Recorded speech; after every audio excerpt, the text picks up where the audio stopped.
নমস্কাৰ আপোনালোক সকলোকে পুনৰবাৰ আপোন চৰ্চৰ অন্য এটা ভিডিঅ'লৈ স্বাগতম জনাইছোঁ। আপোনালোকে বাৰু কি কোম্পানীৰ সিম কাৰ্ড ব্যৱহাৰ কৰে এনে কমেন্ট সেকশনত জনাওকচোন। আপোনালোকে যদি এয়াৰটেল আৰু জিঅ' কোম্পানীৰ সিম কাৰ্ড ব্যৱহাৰ কৰে তেনেহলে আপোনালোকক সিধা অৰ্থত কম যে আপোনালোকে এয়াৰটেল আৰু জিঅ' সিম কাৰ্ড ব্যৱহাৰ কৰাটো বাদ দি দিয়ক, আপোনালোকে অন্য কোম্পানীলৈ নিজৰ সিম কাৰ্ডখন শিফট কৰি দিয়ক।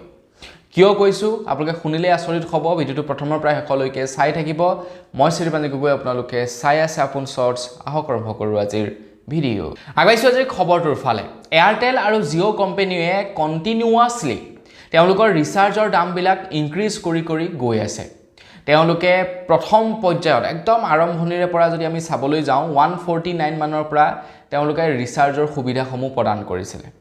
আৰু এতিয়া আপোনালোকে শুনিলে আচৰিত হ'ব, এয়াৰটেল আৰু জিঅ' দুয়োটা কোম্পানীয়ে তেওঁলোকৰ মিনিমাম ৰিচাৰ্জ প্ল্যান কিমান কৰিছে বাৰু আপোনালোকে জানিলে মানে আচৰিত হৈ পৰিব। মানে আমি আগতে কি হয় যে এটা মিনিমাম কল অহা যোৱা কৰিবৰ কাৰণে ৰিচাৰ্জ ভৰাই ৰাখোঁ আমাৰ সিম কাৰ্ডখনত। ধৰি লওক আমি এটা মিনিমাম ৰিচাৰ্জ কৰিব পাৰোঁ আগতে 179, তাৰপিছত 199 আহিলে, তাৰপাছত 199 বহুত দিন চলিলে, তাৰপিছত 249 হৈ গ'ল, 249ও বহুত দিন চলিলে, 299 হ'ল। এনেকৈ মানে আমি ৰিচাৰ্জ প্ল্যানবিলাক কৰিব পাৰোঁ। বা আজিৰ পৰা যোৱা মাহলৈকে 199 ৰিচাৰ্জ প্ল্যানটো আছিলে, যিটো ৰিচাৰ্জ কৰিলে আমাৰ কল অহা যোৱা হয় আৰু 2 GB কৈ ডাটা লাভ কৰিও থাকোঁ। এতিয়া যিখিনি মানুহে যোৱা মাহলৈকে 199 ৰিচাৰ্জ কৰিছিলে সেই মানুহখিনিয়ে এই মাহৰ পৰা কিমান টকা ৰিচাৰ্জ কৰিব লাগিব জানেনে বাৰু আপোনালোকে?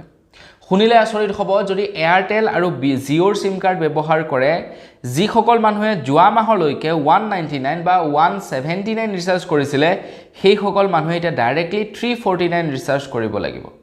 349ৰ তলত এটাও ৰিচাৰ্জ প্ল্যান নাই। ডাইৰেক্টলি 349ৰ পৰা এতিয়া ৰিচাৰ্জ প্ল্যানবিলাক আৰম্ভ হৈছে। মানে এয়াৰটেল আৰু জিঅ'ৰ মিনিমাম ৰিচাৰ্জ প্ল্যান হৈছে 349। তাত আপোনালোকে ডাটা আনলিমিটেড কলিং মানে ডেইলি 100 SMS সেইবিলাক পাব, সেইবিলাক পাছৰ কথা। কিন্তু যিসকলে সৰু মোবাইল ফোন ব্যৱহাৰ কৰে, যিসকলে কেৱল কল কৰিবৰ কাৰণে সিম কাৰ্ডখন ব্যৱহাৰ কৰে, তেওঁলোকেও ডাইৰেক্টলি 349 ৰিচাৰ্জ কৰিব লাগিব। 349, 399, 899 মুঠতে সৰু সুৰা ৰিচাৰ্জ প্ল্যানবিলাক টোটেলি নাইকিয়া কৰি পেলালে। টোটেলি সৰু সুৰা ৰিচাৰ্জবিলাক নাইকিয়া কৰি পেলালে। 349ৰ পৰা এতিয়া ৰিচাৰ্জ প্ল্যান আৰম্ভ হ'ব। মানে আটাইতকৈ কম দামী ৰিচাৰ্জ প্ল্যানটোৱে হৈ গ'ল 349। 349 ৰিচাৰ্জ কৰিলেহে আপোনাৰ সিম কাৰ্ডখন জীৱিত থাকিব আৰু আপুনি ডাটা ইউজ কৰক নকৰক সেইটো এয়াৰটেল জিঅ'ৰ মতলব নাই। মুঠতে আটাইতকৈ কম দামী ৰিচাৰ্জটোৱে হৈছে এতিয়া এয়াৰটেল আৰু জিঅ'ৰ 349, মানে 350 টকা। আগতে আমি আমাৰ সিম কাৰ্ডখন জীয়াই ৰাখিবৰ কাৰণে কেৱল কলিং অহা যোৱা কৰিবৰ কাৰণে আমি 199 ৰিচাৰ্জ কৰিও চলি গৈছিল বা 179 ৰিচাৰ্জ কৰিও চলি গৈছিলোঁ। সেই একেখন সিম কাৰ্ডতে এতিয়া আমি এই মাহত মানে আগষ্টৰ 1 তাৰিখৰ পৰা 349 কৰি দিছে। ভাবকচোন কিমান দাম বৃদ্ধি কৰি দিছে এয়াৰটেল আৰু জিঅ'য়ে। আৰু মনে মনে কৰিছে, কিন্তু তেওঁলোকে কোনো ধৰণৰ এডভাৰটাইজমেণ্টো কৰা নাই, তেওঁলোকে জাননীও জাৰি কৰা নাই, মনে মনে ৰিচাৰ্জৰ দামটো বঢ়াই দিছে। মই যোৱা মাহত 199 নে কিমান ৰিচাৰ্জ কৰিছিলোঁ, তো এই মাহত মই 199 ৰিচাৰ্জ কৰিবলৈ চাইছোঁ, 199 ৰিচাৰ্জ প্ল্যানটোৱে নাই। বোলো কি হ'ল? 249 চাইছোঁ, 249 নাই, 299 চাইছোঁ, 299 নাই। মিনিমাম ৰিচাৰ্জ প্ল্যান হৈছে 349, মানে 349 ৰিচাৰ্জ কৰিবই লাগিব আপোনাৰ সিম কাৰ্ডখন জীৱিত ৰাখিবৰ কাৰণে।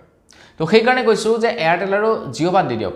যদিহে আপোনালোকে ধৰি লওক এনেকুৱা এখন সিম কাৰ্ড ৰাখিছে লগত, এয়াৰটেলে হওক বা জিঅ'য়ে হওক, যিখন সিম কাৰ্ড নেকি কেৱল কল অহা যোৱা কৰিবৰ কাৰণে বা আপোনাৰ পাৰ্চনেল নাম্বাৰ OTP শ্বেয়াৰ কৰিবৰ কাৰণে বা OTPৰ কাৰণে আপোনালোকে লৈ ৰাখিছে, তো সেইখন সিম কাৰ্ডতো 349 ভৰাব লাগিব আমি এতিয়া। গতিকে সেই সিম কাৰ্ডখন আপোনালোকে পৰাপক্ষত BSNL কোম্পানীলৈ কনভাৰ্ট কৰক। BSNLত মানে 149ৰ পৰা ৰিচাৰ্জ প্ল্যান আৰম্ভণি, 149ৰ পৰা আপোনালোকে ৰিচাৰ্জ কৰিব পাৰিব। যদি আপোনালোকক ভৱিষ্যতে কেতিয়াবা নেটৰ দৰকাৰ হয়, কিবা দৰকাৰ হয়, আকৌ BSNLৰ পৰা এয়াৰটেল বা জিঅ' কৰি ল'ব। কিন্তু যদিহে আপোনালোকে সিম কাৰ্ডখন নচলাই এনেই ৰাখি থৈছে তেনেহ'লে BSNL কৰক। তো এই মাহতে 349, আৰু কেইমাহৰ পাছত আৰু কিমান দাম বঢ়াই দিব জিঅ'ৰ কোনো ঠিক নাই। আৰু জিঅ'ই বঢ়াই দিয়াৰ লগে লগে এয়াৰটেলেও পাছে পাছে দাম বৃদ্ধি কৰি দিয়ে। মুঠৰ ওপৰত এতিয়া মানুহে লাহে লাহে মোবাইল ফোন ব্যৱহাৰ কৰা বাদ দি দিব। সেই আগৰ দিনলৈ মানুহবিলাক ঘূৰি গুচি যাব। ইমানখিনি ৰিচাৰ্জ কৰিব লাগে ভাবকচোন আপোনালোকে। গতিকে সেই পুৰণা দিনলৈকে ঘূৰিলেই ভাল হ'ব, হয়নে নহয়? কমেণ্ট ছেকশ্যনত জনাব। তো আপুনি বাৰু কি কোম্পানীৰ সিম কাৰ্ড ব্যৱহাৰ কৰে কমেন্ট সেকশনত জনাব যি কোম্পানী ব্যৱহাৰ নকৰক আপোনালোকে BSNL কৰি পেলাওক সিম কাৰ্ডখন তো আজিৰ ভিডিঅ'ত ইমানেই পুনৰ এটা ভিডিঅ' লগ পোৱাৰ আশাৰে বিদায় মাগিছো ধন্যবাদ জয় অসম